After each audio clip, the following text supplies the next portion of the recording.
ভাই মুখ চ্যানেল ছাড়ি দিন না ভাই। হ্যালো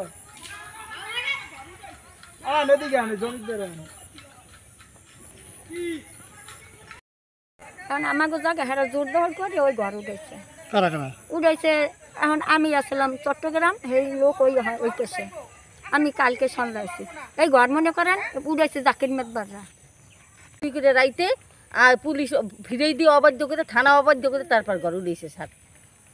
আমার স্বামী এই জমিনের জন্য আতুরের বাড়ি গেছে, আমি এই মারে বই স্যার বাড়ি খাইয়া ইহারছি। আমার ব্যবসা ছাড়া দুই হ্যাঁ দাদার জমি ফুল হ্যাঁ ওই ঘরদার উঠেছে। এখন আমাকে ভাই নাম না ঢাকা টোকা, এখন আমাকে জমি ইয়ে দখল করে। আমার ইয়ে ভাইকেও মারছে, আমার ভাইরে মারছে, ভাই মারা গেছে। এই বাইপুর টুট লইছে সব মানুষের 10-25 জন গরুটা জাকির মেঘদার আসলো স্যার পুলিশ আসলে মতন সেইকালে মানছে যাই পুলিশ সরে গেছে। এইবার রাইতে মনে করেন শেষে দিয়া ফজরের পরে এই ঘর আবার চুরি করে উঠেছে।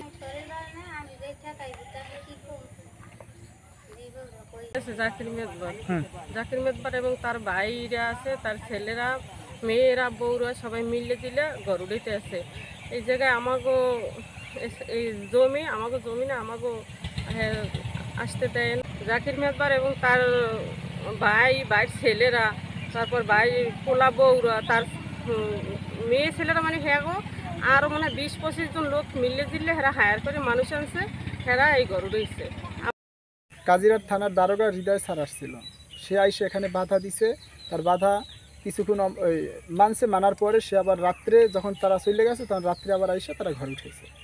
আর সকালে সকালে কবে উঠেছেন এটা? কালকে দুধ দিয়েছে, আজকে ঘরে গেছে। হৃদয় সাহেব বলছিলেন?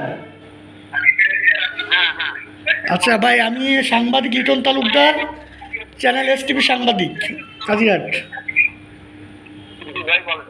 আমি এটা জানতে চাচ্ছি আপনার ওই যে সোনখেলা বাজারে জাকির মাদ্দব্বার একটা ঘর উঠাইতেছে, এই ব্যাপারে আপনার মন্তব্য কি? আপনি গেছিলেন?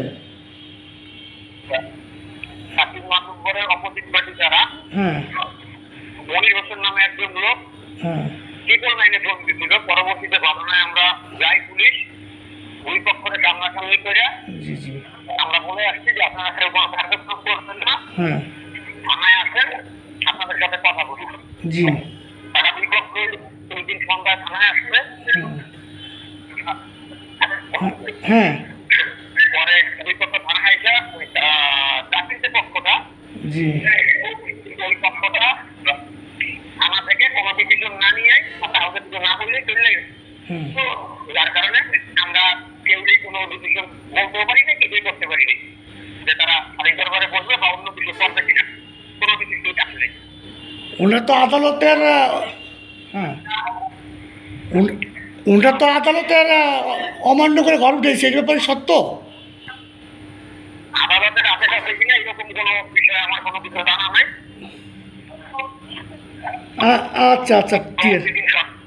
পরবর্তী দিন সকালবেলা ওরা আমাদের ফোন দিতে বাদীপক্ষ ফোন দিয়ে বলছে ওরা ওখানে ঘর উঠে গেছে। পরে আমি থানা থেকে গিয়েছি, ডিস্ট্রিক্টে আস্থা পড়ার পরে একটু লেট হয়ে গেছে ডিস্ট্রিক্ট কারণে। ডিস্ট্রিক্ট পরে গিয়ে আমি বিবাদী পক্ষের সাথে কথা বললাম, তারপর তাদেরকে বলে আসলাম যে তোমরা কোনো ঝামেলা করবে না, আমরা এখানে ঘটনাটা কোনো কিছু চলবে না। আমাকে বললে দিল যে ঘটনাটা কিছু চলবে না।